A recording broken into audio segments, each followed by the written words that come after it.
ಮಹಾತ್ಮರು, ಮಹಾನುಭಾವರು, ಋಷಿಮುನಿಗಳು, ಗುರುಗಳು ತಪಸ್ಸಿನಿಂದ ತಮ್ಮನ್ನು ಸುಟ್ಟುಕೊಂಡ ಆ ತಪಸ್ಸಿನಿಂದ ಸಿದ್ಧಿಯಾಗಿರತಕ್ಕಂಥ ಶಕ್ತಿಯನ್ನು ನಮ್ಮಗಳಿಗೆ ಎಲ್ಲ ಪ್ರಸಾರ ಮಾಡ್ತಾರಲ್ಲ, ಇದುವೇ ಸಾತ್ವಿಕ ಗುಣ. ಇದುವೇ ಸಾತ್ವಿಕ ಗುಣ. ಸುಲಭದೊಳಗೆ ತಿಳ್ಕೊಬೋದು. ಮಹಾತ್ಮರಲ್ಲಿ ವಿಶೇಷವಾಗಿ ಸಾತ್ವಿಕ ಗುಣ ಹೆಚ್ಚಿರ್ತೈತೆ ರೀ. ಯಾರ್ಯಾರೇ ಭಕ್ತರದ್ದು ಏನಾರೇ ಕೇಳಿದರು ಅಂಥೇಳಿ ಅಂದ ಕೂಡಲೇ ಅವ್ರಿಗೆ ಮನಸ್ಸು ಕರಿಗೆ ಹೋಗಿಬಿಡ್ತೈತೆ. ಅದಕ್ಕೆ ಗುರುನಾಥನ 8 ಗುಣಗಳ ಲಕ್ಷಣದಲ್ಲಿ ಮೊದಲೇ ಆ ಸಾತ್ವಿಕ ಗುಣವನ್ನು ಇಟ್ಟಾರೆ ನಿಜಗುಣರು. ಗುರುವಿನಲ್ಲಿ 8 ಲಕ್ಷಣಗಳು. ಗುರು ಅನಿಸ್ಕೋಬೇಕಾದ್ರೆ 8 ಗುಣಗಳ 8 ಲಕ್ಷಣಗಳು ಬೇಕು ಅವನಲ್ಲಿ. ಯಾವುದು ಅಂತ ಕೇಳಿದರೆ ಕರುಣೆ, ಸತ್ಕಲೆ, ಶಾಸ್ತ್ರ ಪರಿಣತೆ, ನಿರಾಶೆ, ಸೌಂದರ್ಯತೆ, ಸುಮುಖತ್ವ, ಸುಗುಣ, ಸುಜ್ಞಾನಗಳಿರಲವನೇ ಸೇವೆ ಗುರುವಕ್ಕು. ನಾವು ಸೇವೆಯನ್ನು ನಾವು ಸದ್ಗುರುನಾಥ ಅಂತ ಸ್ವೀಕಾರ ಮಾಡಬೇಕಾದ್ರೆ 8 ಗುಣಗಳು ಬೇಕು. ಲಕ್ಷಣ ಅದಾವ್ರಿ ಪ್ರತಿಯೊಂದು. ಈ ಪೃಥ್ವಿಯಲ್ಲಿ ಇರ್ತಕ್ಕಂಥ ಪ್ರತಿಯೊಂದು ವಸ್ತುಗಳಿಗೆ ಲಕ್ಷಣ ಅದಾವೆ. ಒಬ್ಬ ಮನೆಯೊಳಗೆ ಹೆಣ್ಮಗಳು, ಏನು ರೀ ಬಿಸಿಲು ಭಾಳ ಬಲಿತು, ಮನ್ಯಾಗ ಏನಿಲ್ಲ, ಒಂದು ಆಕಳ ತೊಗೊಂಡು ಬರ್ರಿ ಅಂದಳು. ಮಕ್ಕಳು ಪಡ್ಸಲ್ಯಾಗ ಆಡ್ತಿದ್ರು. ಆಯ್ತು ಇವತ್ತು ಗುರುವಾರ ಐತಿ, ಜಮಖಂಡಿ ಸಂತ್ಯಾಗ ಒಂದು ಆಕಳ ತರ್ತನು ಅಂದ. ಹೋದಪ್ಪ. ಮಕ್ಕಳು ಮಾತಾಡ್ತಾವೆ, ಆಕಳಂದ್ರೆ ಹೆಂಗಿರ್ತೈತೋ ಅಂಥೇಳಿ ಅಕ್ಕ ತಮ್ಮನ ಕೇಳ್ತಾಳೆ. ಆಕಳಂದ್ರೆ ಹೆಂಗೋ ಅಪ್ಪ, ಆಕಳ ತರ್ತನಂದ ಹೆಂಗಿರ್ತೈತೋ? ಇವ ಹೇಳ್ತಾನೆ, ಆಕಳಂದ್ರೆ ನೋಡು ಗಂಗೆ ದೊಗಲ್ ಇರ್ತೈತಿ, ಇಣಿ ಇರ್ತೈತಿ, ಚಿನಿಗೆ ಹಾವಿನಂಗೆ ಬಾಲ್ ಇರ್ತೈತಿ, ಸಮನಾದ ಕೆಚ್ಚಲು ಇರ್ತೈತಿ, ಹೆಸರು ಕಾಯಿಗೈತೆ ಕೋಡ್ ಇರ್ತಾವೆ, ಬಿಳಿದು ಕೆಂದು ಯಾವುದೋ ಒಂದು ಆಕಾರದ ಬಣ್ಣ ಇರ್ತೈತಿ, ಇದಕ್ಕೆ ಬಿಚ್ಚು ಕುರ ಇರ್ತಾವೆ, ಇದಕ್ಕೆ ಆಕಳ ಅಂತಾರೋ. ಮತ್ತೊಬ್ಬ ಅಡಮುಟ್ಟಿದ್ರಿ ಅವ್ರ ಮನ್ಯಾಗ. ನೀ ಹೇಳಿದ್ದೇನೆ ಆಕಳನ, ನೀ ಏನು ಹೇಳ್ತೀಪ್ಪ ಅಂತೇಳಿ ಕೇಳಿದಾಳೆ ಅಕ್ಕ. ನೀ ಏನು ಲಕ್ಷಣ ಹೇಳ್ತಿ? ನೋಡು ಗಟ್ಟಿ ಕುರ ಇರ್ತೈತಿ, ಹೆಡಕಿನ ಮೇಲೆ ಜಮಿ ಇರ್ತಾವೆ, ಇನಿ ಇರಂಗಿಲ್ಲ, ಬಾಲ ಹಾವಿನ ಗತಿ ಇರಂಗಿಲ್ಲ, ಕಸಬರಿಗೆ ಗತಿ ಇರ್ತೈತಿ, ಅದಕ್ಕೆ ಕೋಡ್ ಇರಂಗಿಲ್ಲ ಅಂತ ಇವು ಹೇಳಿದ್ರಿ ಅಡಮುಟ್ಟು. ಅವು ಹೊರಗೆ ಬಂದಳು, ನೀನು ಹೊಡಿಬೇಕು, ನೀ ಹೇಳಿದ್ದು ಅದಕ್ಕೆ ಕತ್ತಿ ಹೋಗಿ ಕುದುರು ಮಳೆ ಮೊದಲೇನು ತಮ್ಮ ಹೇಳಿದ್ಲ ಅದ ಖರೆ ಅಂದಳು. ಹಾಗೆ ಪ್ರತಿಯೊಂದಕ್ಕೂ ಲಕ್ಷಣ ಅದಾವೆ. ಎಲ್ರಿ ನಿನ್ನೆ ಕಾಣ್ತಿದ್ದಿಲ್ಲ, ಎಲ್ಲಿ ಹೋಗಿದ್ರಿ ಅಂತ ಒಬ್ಬ ದೋಸ್ತ ಕೇಳಿದಾಗ ಕನ್ಯಾ ನೋಡಕ್ಕೆ ಹೋಗಿದ್ದೀವಿ ಅಂದವ. ಹೆಂಗೈತ್ರಿ ಕನ್ಯಾ ಅಂಥೇಳಿ ಕೇಳಿದವ. ನಿಮ್ಮ 2ನೇ ಮಗಳದಲ್ಲ, ತೇಟ್ ಹಂಗೆ ಅದಾಳ, ಆಕೇನು ಈಕೆಲ್ಲ ಈಕೇನು ಆಕೆಲ್ಲ. ಅದ್ರ ಲಕ್ಷಣ ಇವು ತಿಳ್ಕೊಂಡು ಹೌದಲ್ಲ, 2ನೇ ಮಗಳು ಬೆಳಗದಾಳು, ಭಾಳ ಚಂದ ಅದಾಳು, ಭಾಳ ಹುಷಾರದಾಳು. ಲಕ್ಷಣ ಪ್ರತಿಯೊಂದಕ್ಕೂ ಲಕ್ಷಣಗಳದಾವೆ. ಹಾಗೆ ಸದ್ಗುರುನಾಥನ ಸೇವೆಯನ್ನು ಮಾಡಬೇಕಾದ್ರೆ ನಾವು ಲಕ್ಷಣಗಳಿಂದ ಗುರ್ತಾ ಹಿಡಿಬೇಕು. ಕರುಣೆ, ಸತ್ಕಲೆ, ಶಾಸ್ತ್ರ ಪರಿಣತೆ, ನಿರಾಶೆ, ಸೌಂದರ್ಯತೆ, ಸುಮುಖತ್ವ, ಸುಗುಣ, ಸುಜ್ಞಾನಗಳಿರಲವನೇ ಸೇವೆ ಗುರುವಕ್ಕು. ಅಂತಪ್ಪ ಸದ್ಗುರುವಿನಿಂದ ಇಂತಹ ಒಂದು ತತ್ವಗಳನ್ನು ತಿಳ್ಕೊಬೇಕು. ಇದಕ್ಕೆ ತತ್ವ ಅಂತ ಹೇಳ್ತಾರೆ. ನಿತ್ಯ ತತ್ವದ ವಿಚಾರದೊಳಗಿರುವವನು ಉತ್ತಮನು, ಶಾಸ್ತ್ರಾರ್ಥದೊಳಗಿರುವವನು ಮಧ್ಯವನು, ಮಂತ್ರಗಳ ಚಿಂತೆಯೊಳಗಿರುವವನು ಅಧಮನು, ಯಾತ್ರೆಗಳ ಚಿಂತೆಯಲ್ಲಿರ್ಪಾನೋ ಅಧಮಾಧಮನು ಅಂಥೇಳಿ ತಿಳ್ಕೊಂಡು ಮಹಾಲಿಂಗರಂಗರು ಒಂದು ಕಡೆ ಒಂದು ಪದ್ಯವನ್ನು ಬರೀತಾರೆ. ತತ್ವದ ವಿಚಾರ, ದೇಹದ ಬಗ್ಗೆ ನಾವೇನು ವಿಚಾರ ಮಾಡ್ತೀವಿ ಅದು ತತ್ವ ವಿಚಾರ. ಸಾತ್ವಿಕರು ಈ ರೀತಿಯಾಗಿ ಸದ್ಗುರುನಲ್ಲಿ ಮೊದಲನೇ ಗುಣನೇ ಕರುಣಾ ಗುಣ ಇರ್ತೈತಿ. ಆ ಕರುಣಾ ಗುಣವೇ ಸಾತ್ವಿಕತೆಯಿಂದ ಬಂದಿರ್ತೈತಿಲ್ಲ, ಇದಕ್ಕೆ ಸಾತ್ವಿಕ ಅಂಥೇಳಿ ಅಂದರು. ತನಗೇನೇ ಕಷ್ಟ ಆಗಲಿ ಇನ್ನೊಬ್ಬರಿಗೆ ಒಳ್ಳೆಯದಾಗಲಿ ಅನ್ನತಕ್ಕಂಥ ಸದ್ಗುಣ ಯಾರಲ್ಲಿ ಇರ್ತೈತಿಯೋ ಅವರು ಸಾತ್ವಿಕರು. ಇನ್ನು ರಾಜಸ ಅಂತ 2ನೇ ಗುಣ ಬರ್ತೈತಿ. ರಾಜಸ ಅಂದ್ರೆ ಯಾವುದ್ರಿ? ನೀವು ಕರ್ಪೂರ ಊದುಬತ್ತಿ ನೋಡಿದ್ರಿ, ಅದಕ್ಕೆ ಬೆಂಕಿ ಹೆಚ್ಚಿದಾಗ ವಾಸನೆ ಬಂತು. ಅತ್ತರ್ ನೋಡಿರ್ಲ ನೀವು? ಅತ್ತರ್ ಅಂದ್ರೆ ಹೆಂಗೆ ರೀ? ನೋಡಿರಿ ನೀವು ಹೊರಗಡೆ, ಅದ್ರ ಗತೆ ಬಾಳೆ ಮಾಡವ್ರು. ಅತ್ತರಿನ ಗತಿ ಇರೋರು ಇವರು ರಾಜೇಶಿಗಳು. ಹೆಂಗ್ರಿ ಅಂದ್ರೆ ಅತ್ತರ ವಾಸನೆ ನೋಡ್ಕೋಬೇಕಾದ್ರೆ ಯಾಕೆನು ಬೆಂಕಿ ಹಚ್ಚೋದು ಬೇಕಾಗಿಲ್ಲ, ಅದು ಬೆರಿಕೆ ಬಾಡ್ರಿ. ಅತ್ತರ ಅರಳಿ ಒಳಗೆ ಎತ್ತಾರೆ, ಅದನ್ನು ಕಿವ್ಯಾಗ ಇಟ್ಕೋತಾರೆ. ಯಾಕಂದ್ರೆ ಕಿವಿ ಮೂಸಿ ನೋಡಂಗಿಲ್ಲ, ಅದು ಜಿಪುಂಡ್ರ ಕೈಯಾಗ ಗಂಟು ಜಾಕಿ ಹಾಕೈತಿ. ಕಿವಿ ವಾಸನೆ ತೊಗೋತೀರ, ಅಲ್ಲಿ ಇಡ್ತಿದ್ದಿಲ್ಲ, ಅದನ್ನು ಮೂಗಿನಾಗ ಇಡ್ತಿ. ಯಾಕಂದ್ರೆ ಯಾವತ್ತೂ ವಾಸನೆ ತೊಗೋತೈತಿ ಅಂತ ಅದನ್ನು ಕಿವ್ಯಾಗ ಇಡ್ತಾರೆ. ಯಾರ ಕೈಯಾಗ ಗಂಟು ಜಾಕಿ ಹಾಕೈತಿ ಅವ್ರ ಕೈಯಾಗ ಉಳಿತೈತಿ ಇಷ್ಟೇ. ಆ ಅತ್ತರ ನಮಗೆ ವಾಸನೆ ಕೊಡ್ಬೇಕಾದ್ರೆ ತಾನೂ ಉಳಿತೈತಿ, ನಮಗೆ ವಾಸನೆಯನ್ನು ಕೊಡ್ತೈತಿ. ಹಂಗೆ ಇಲ್ಲಿ ಸ್ವಾರ್ಥ ತೀರ್ಥ ಅನ್ನೋದೈತೆ ನೋಡ್ರಿ. ನನಗೂ ಒಂದಿಟ್ಟು ಉಳಿಲಿ ಅವ್ರಿಗೂ ಒಟ್ಟಾಗಲಿ ಅಂತ ಅರ್ಧ ಒಳಗೆ ಇಟ್ಕೊಂಡು ಅರ್ಧ ಹೊರಗೆ ಇಟ್ಕೊಳ್ಳೋರು ಏನದಾರು ಇವರು ರಾಜೇಶಿಗಳು. ಇತ್ತು ಇಟ್ಕೋತಾರೋ ಅತ್ತು. ಮಹಾತ್ಮರು ಹಾಗೆಲ್ಲ ಎಲ್ಲ ಹಂಚಿಬಿಟ್ಟು ಇವರು ರಾಜೇಶಿಗಳು. ಇನ್ನು ತಾಮಸಿಗಳ ಅಂದರೆ ಯಾರು ಅಂತ ಕೇಳಿದರೆ, ಡಾಂಬರ್ ನೋಡಿರಿ ನೀವು, ಡಾಂಬರ್ ರಸ್ತೆದ ಮೇಲೆ ಡಾಂಬರ್ ಮಾಡ್ತಾರಲ್ಲ, ಅತ್ತರ ಸ್ವಲ್ಪ ಸಣ್ಣ ಬಾಟ್ಲಿ ರೀ ಗಬಕ್ಕನ ತೊಗೊಂಡು ಕಿಶೆ ಹಾಕೋತಾರೆ. ಡಾಂಬರ್ ಯಾರು ಕಿಶೆ ಹಾಕೊಂಡು ಬಂದದ್ರಿ, ಕೈ ಚೀಲಾಗ ತುಂಬ್ಕೊಂಡು ಬಂದದ್ದು ಇಲ್ಲ. ಯಾಕೆ ಅದು ಒಮ್ಮೆ ಹೆತ್ತೀವಿ ಅಂದ್ರೆ ಶಿವ ಏನು ಹರಿದು ಹೋಗುತ್ತಾನೋ, ಹೋಗಂಗೆ ಇಲ್ಲ. ಆ ರೀತಿಯಾಗಿ ಯಾವುದಕ್ಕೂ ಉಪಯೋಗ ಬರಲಾರದೆ ನಮ್ಮನ್ನು ಸ್ವರೂಪವನ್ನು ಕೆಡಿಸ್ತಕ್ಕಂಥದ್ದು ಏನೈತ್ಲೆ ಅದು ತಾಮಸ. ಅದಕ್ಕೆ ತಾಮಸ ಅಂತಾರೆ. ಈಗ ಕಟ್ಟಿಗೆ ಹಿರಿಯರು ಕೂತಿರ್ತಾರೆ, ಬರ್ತಾನೋ ತಲೆ ಕೆರ್ಕೋತ, ಏಕಕ್ಕೋ ಒಂದು 10 ರೂಪಾಯಿ ಕೊಡ್ಲತ್ತಾನೋ, ಯಾಕೋ ಇನ್ನಿದ್ದೀನೋ ಹತ್ತಂಗಿಲ್ಲ ಕೊಡತ್ತಾನೋ ನೋಡ್ರಿ. ಕೊಟ್ರೆ ಅಲ್ಲೇ ಹೊಕ್ಕಾನ, ಬಿಟ್ರೆ ಬಿಡಂಗ ಇಲ್ಲ, ಬೆನ್ನ ಬಿಡಂಗಿಲ್ಲ.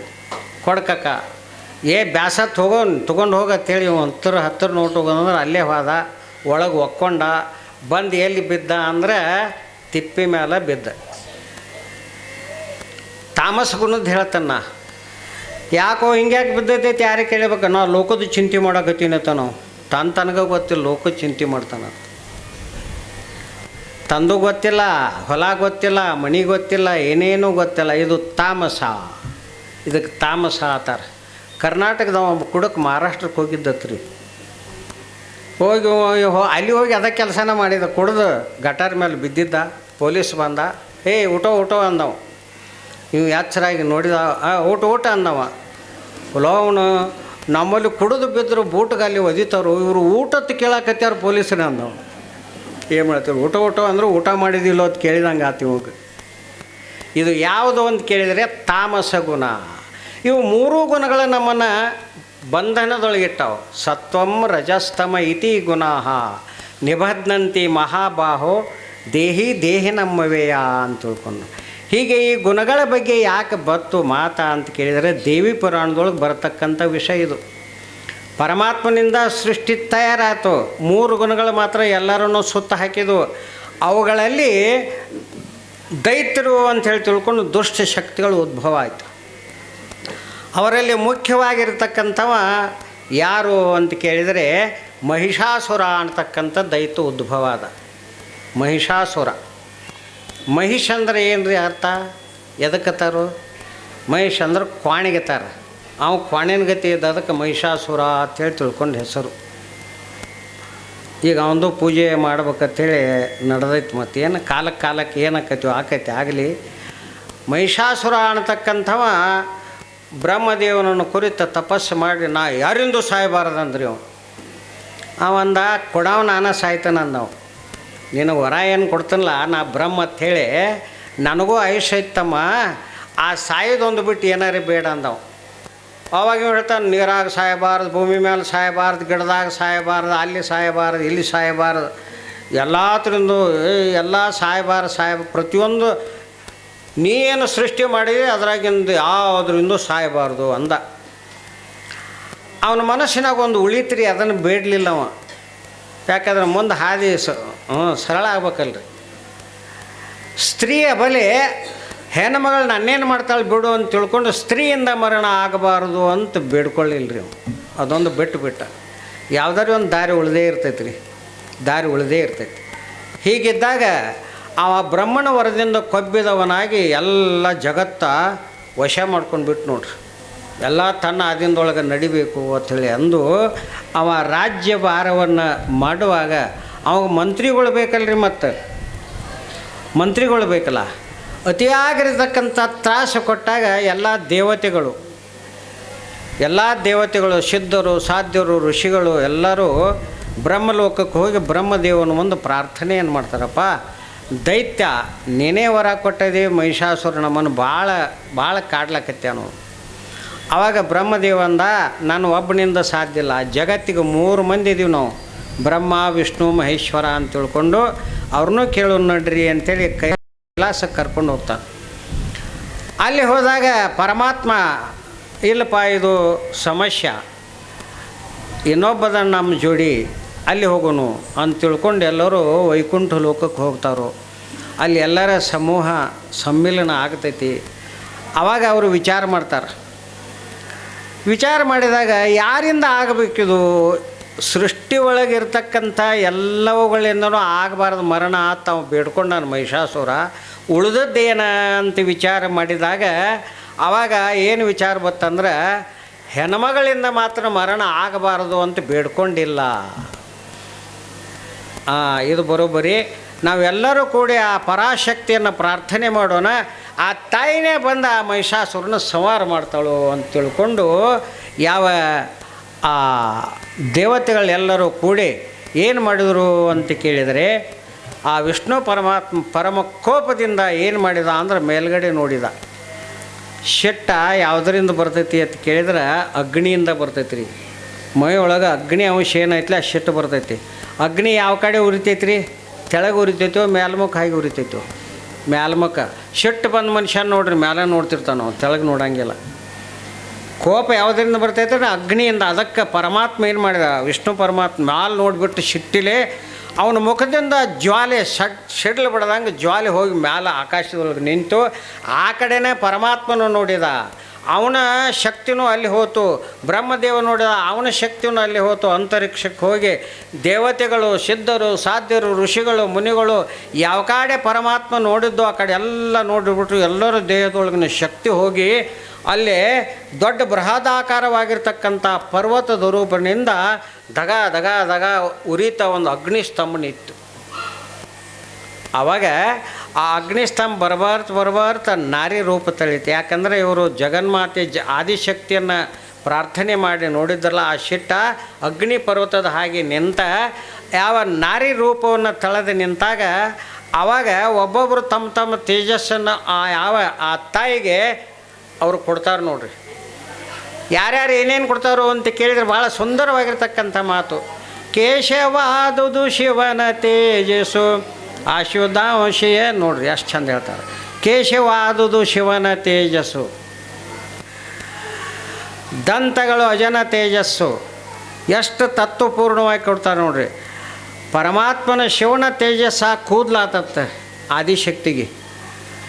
ಯಾಕಂದ್ರೆ ರುದ್ರನ ತೇಜಸ್ಸು ಶೆಟ್ಟು ಬಂದಾಗ ನೋಡ್ಬೇಕು ಅವುಗಳನ್ನ ಹೆಂಗೆ ಮಾಡಿ ಕೂದಲ ಬಿಚ್ಚಿ ತಲೆ ಜಾಡಿಸಿದ್ರೆ ಅಂದ್ರೆ ತೇಟ ಹಂಗೆ ಕಾಣ್ತಿರ್ತಾರೆ.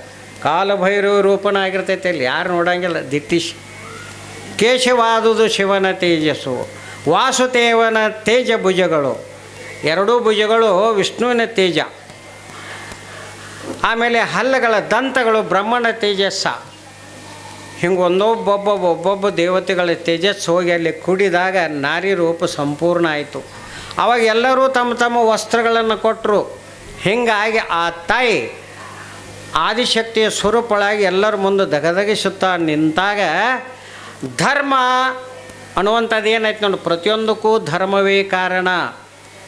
ಧರ್ಮ ಏವೋ ಹತೋ ಹಂತಿ ಧರ್ಮೋ ರಕ್ಷತಿ ರಕ್ಷಿತಃ. ಹಾಗೆ ಆ ಧರ್ಮವೇ ಸಿಂಹವಾಹನವಾಗಿ ಆ ದೇವಿ ಹತ್ತಿರ ಬಂದಿತ್ತು. ಧರ್ಮನ ಸಿಂಹವಾಹನವಾಗಿ ಬಂದು ನಿಂತು ಆವಾಗ ತಾಯಿ ಆ ಸಿಂಹವಾಹನವನ್ನು ಏರಿದಳು. ಅವಾಗ ಇವರು ಎಲ್ಲರೂ ಪ್ರಾರ್ಥನೆ ಮಾಡ್ತಾರಮ್ಮ, ಈ ಜಗತ್ತಿನಲ್ಲಿ ಮಹಿಷಾಸುರ ಅನ್ನತಕ್ಕಂಥ ದೈತ್ಯ ನಮ್ಮನ್ನು ಬಹಳ ಎಲ್ಲ ಪದವಿಗಳನ್ನು ಕಸ್ಕೊಂಡು ಅವನೇ ರಾಜ್ಯಭಾರ ಮಾಡಲಿಕ್ಕತ್ತಾನೋ. ದುಷ್ಟ ರಾಜ, ಆತನಿಗೆ ಯಾವ ರೀತಿಯಾಗಿ ಶಿಕ್ಷೆಯನ್ನು ಕೊಡು. ಯಾಕಂದ್ರೆ ಸ್ತ್ರೀಯಿಂದ ನನ್ನ ಪ್ರಾಣ ಹೋಗಬೇಕು ಅಂತ ಬೇಡ್ಕೊಂಡಿಲ್ಲ, ಸ್ತ್ರೀಯಿಂದ ಮರಣ ಆಗಬೇಕಂತ ಬೇಡ್ಕೊಂಡಿಲ್ಲ. ಅದಕ್ಕೆ ನೀನು ಆ ಮಹಿಷಾಸುರನ ವಧೆ ಮಾಡಬೇಕು ಅಂಥೇಳಿ ಅಂದಾಗ ಆಯಿತು ಅಂಥೇಳಿ ಎಲ್ಲ ದೇವತೆಗಳನ್ನು ಸಹಿತವಾಗಿ ತನ್ನ ಹಿಂದೆ ಇಟ್ಕೊಂಡು ಬಂದು ಶೋಣಿತಪುರದ ದೂರದಲ್ಲಿ ಒಂದು ಗುಡ್ಡದ ಮೇಲೆ ನಿಂತು ಶಂಖಧ್ವನಿ ಮಾಡ್ತಾರೆ. ಮಹಿಷಾಸುರ ಆಳೋದು ಯಾವುದಂದ್ರೆ ಶೋಣಿತಪುರ ಅಂತ ತಿಳ್ಕೊಂಡು ಒಂದು ಊರು. ಅದರ ಎದುರುಗಡೆ ದೊಡ್ಡ ಪರ್ವತ. ಹೋಗಿ ಅಲ್ಲಿ ಶಿವವಾಹಿನಿಯಾಗಿ ಶಂಖಧ್ವನಿಯನ್ನು ಮಾಡಿದಾಗ ಆ ಶಂಖಧ್ವನಿ ಹೇಗೆ ಶೋಣಿತಪುರಕ್ಕೆ ಬಡಿತು ಅಂಥೇಳಿ ಅಂದರೆ ಆ ಗೋಪುರಗಳ ಕಳಚಿ ಕೆಳಗೆ ಬಿದ್ದೋತ್ರಿ. ಆ ಯಾವ ಶಂಖ ನಾದಕ್ಕೆ ಆ ಧ್ವನಿಗೆ ಗೋಪುರಗಳು ಬಿದ್ದು ರಾಜವಾಡೆ ಎಲ್ಲ ಬಿದ್ದು ಹೋತು. ಈ ರೀತಿಯಾಗಿರತಕ್ಕಂಥ ಸಂದರ್ಭ ನಮ್ಮ ಯಾವ ದೇವತೆಗಳು ತ್ರಿಮೂರ್ತಿಗಳು ಎದುರಿಸಿಲ್ಲ, ಯಾರಾಗಿರ್ಬೋದು ಅಂಥೇಳಿ ಆ ಮಹಿಷಾಸುರ ಯೋಚನೆ ಮಾಡಿದಾಗ ಆತನ ಮಂತ್ರಿಗಳು ಸೇನಾಧಿಪತಿಗಳು ಒಬ್ಬೊಬ್ಬರಾಗಿ ಬಂದು ನೋಡ್ತಾರೋ, ಅವ್ರ ಜೊತೆ ಆ ತಾಯಿ ಯುದ್ಧ ಹೇಗೆ ಮಾಡ್ತಾಳೋ, ಅವರು ಸಂಹಾರ ಹೇಗೆ ಮಾಡ್ತಾಳೋ ಅನ್ನೋ ವಿಷಯ ಭಾಳ ರಮ್ಯವಾದದ್ದು. ಅದಕ್ಕೆ ನಾಳಿನ ದಿವಸ ಎಲ್ಲರೂ ಬೇಗನೆ ಬಂದು ಆ ದೈತ್ಯರ ಮಹಿಷಾಸುರನ ಸಂಹಾರ ಯಾವ ರೀತಿ ಆಗ್ತೈತೆ ಅನ್ನೋದನ್ನು ಕೇಳಿ ಧನ್ಯರಾಗ್ತೀರಿ ಅಂತ ಹೇಳ್ತಾ ನನ್ನ ವಾಗ್ರೂಪ ಪುಷ್ಪನು ಗುರುಚರಣ ಕರ್ಪಿಸಿ ಮುಗಿಸ್ತನು. ಜೈ ಮಂಗಲಂ ಜೈ ನಮ ಪಾರ್ವತಿ.